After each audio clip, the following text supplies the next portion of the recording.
Welcome to Fix It for Josh's Sake. Today I want to work on this 1972 Arctic Cat Lynx.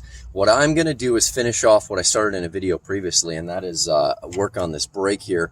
In the last video, I dove into this and did some work on the actual caliper itself, and that's when I discovered that the cable was seized and wouldn't move properly, so this lever couldn't actually activate the caliper at all.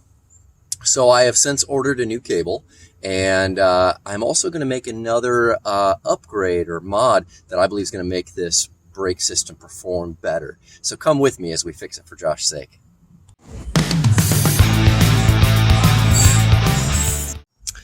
This is the old brake cable that got me into this whole process of having to work on my brakes. It's seized up, does not move no matter what. I sprayed penetrating oil in here on both ends, hung it upside down so the oil would seep all the way in that housing, pulled on it, tugged on it, pushed on it, whatever I could do. It's not going to come loose. So this one, it's going to be thrown away.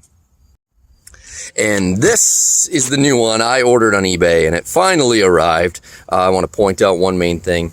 Make sure you get the end that looks like this, which is exactly the same as the other one. So pay attention. There's a couple sellers out there that are saying that a 1972 brake cable for an Arctic Cat Lynx, it's not designed exactly the same. I like to match exactly what I'm taking off with what I'm putting on until I'm intentionally making a modification. So pay attention, compare it to what you pulled off before you go buy a cable.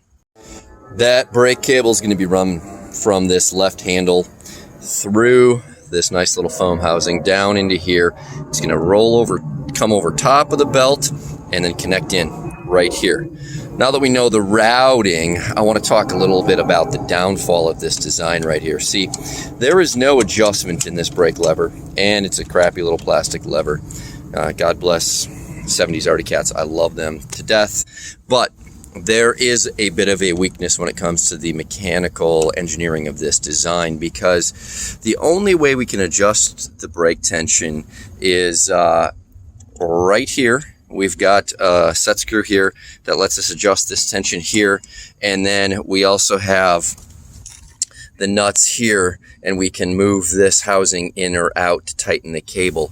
But at the end of the day, both of those things are under the hood, which means you got to stop riding, having fun, and pull out your wrenches and start cranking away here, right? So I'm going to talk about a nice upgrade that we can do to help ourselves have a little more riding fun.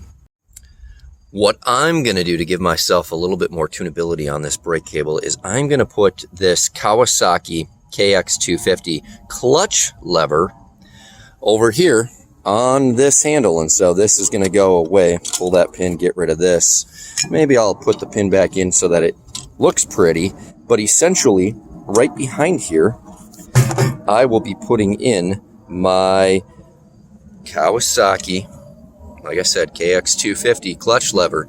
And the reason is because this has a really nice adjustment here, and it lets me spin this out and tighten the cable. Man, there's over an inch of adjustment on this thing.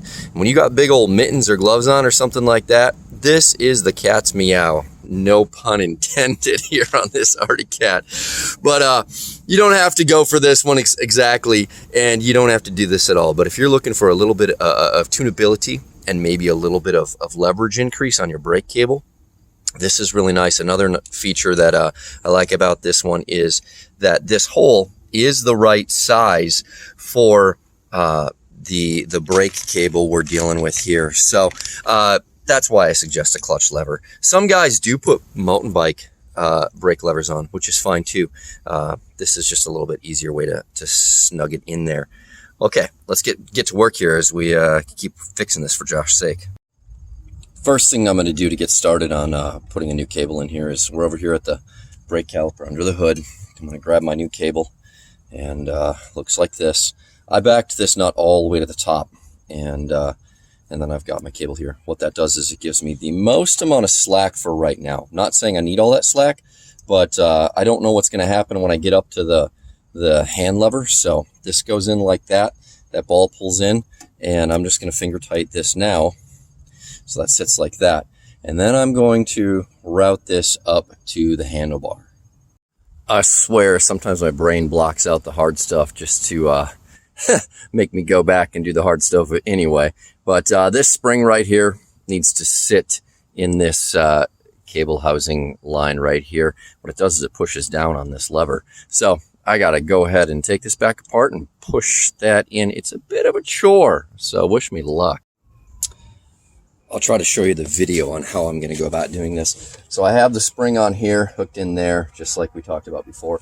The easiest way to do this, it's not terrible, is like we did before. You put the bead in there, and then you bring this up, and we line up the slots, and then pull the housing on this end as hard as you can, and then that falls in to place there. It's a lot easier to do it this way from up top than it is to try to compress this spring down here. I pointed this sticker out in one of my earlier videos, but I had a good chuckle come out of it this last weekend. See, it says, "Caution, do not exceed 130 miles per hour unless using Le Mans racing products." And my 12-year-old son came walking into the kitchen when I was making dinner the other day, and he's like, "Dad, that Arctic Cat Lynx goes 130 miles an hour?" And I'm like, I don't think so, man. He's like, "Well, the sticker says it does." So take it for face value. I just thought that was the best thing in the world. The next thing we need to do in order to know where to route that cable is to get this lever on there.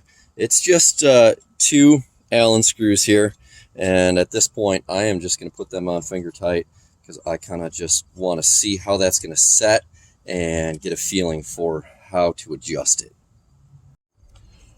Something to notice on these old Arctic Cats is they do not give you any liberty to spin this grip. See, there's a pin right there, which is pressed down into a hole in the metal handlebar. So whatever angle this brake is at stock, that's the angle you get. The nice thing about putting on a brake lever like this is we can kind of adjust these like you do on your mountain bike when you're racing, when you're ripping through the woods. You can adjust this to what feels comfortable for you and to give you the best leverage and angle. If you're not familiar with how a clutch lever works, this hole here has a slot in it, and then the cable comes in, and you have to line up all of these adjustment threads so that the cable can go all the way through and come out the other end. I'll show you what I'm talking about here. Take my cable, and I go in here with the bead like that, and then the cable comes through like that, and then you shove the housing in. And now when we spin this, it's going to lock it into place and not let it come out. Now I've gotten this nut as well as this nut tight. Got the spring in here, and the cable comes along, routes down. I clipped it in right here at the base of the handlebars, comes up and clips into the brake lever, which is very nicely activating. This is great. You can see the activation here. What I was doing earlier was moving this and using the brake system. I'll put it on the camera tripod and show you that. So in order to test it a little bit and get the tension right, move this or you break it. It's not going to move at all. So that's really nice. And it feels good too. It doesn't feel spongy or crummy at all. I like that a lot. I'm looking forward to starting this up and seeing how it goes when the clutch is spinning. Real talk here, I struggle a little bit with commitment, and when I put this foam handlebar guard on, I guess I could cut a notch out of here to give this perch a little bit of room to sit in there, but I kind of don't want to cut into that, and I'm just going to leave it right there. I think it looks pretty good. It feels good. You can see everything moving the way it should. So for today, I'm not cutting a chunk out of this foam. I'm going to leave that sitting just like it is. Again, that cable comes around in front of it, and I have to have this pretty low in order to give me room to get over top of this foam handlebar guard. But yeah, that looks really good. We can adjust it here on the fly if we need to. But right now, I've got it set real nice, ready to go, ready to lock this clutch up if we need to when we're out there on the snow. Oh man, this is looking good. And last but not least, don't forget to put these little plastic tabs in. You know, they look like that. So get those in. There's a couple of them here. One down here, one over here, one down there. Get those all buttoned up so that this stays on there good. And yeah, that looks pretty nice.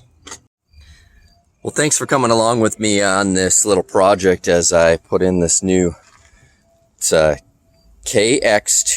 Kawasaki clutch lever and the new cable coming down here, routing down and here into this freshly cleaned up and rebuilt brake caliper. This turned out to be a nice little project.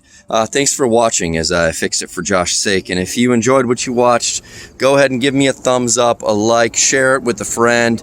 Feel free to subscribe. I'm doing little projects like this all the time, whether it's wrenching on a snowmobile, wrenching on a motorcycle. There's always something fun to do, isn't there? Well, thank you again. Have a great day.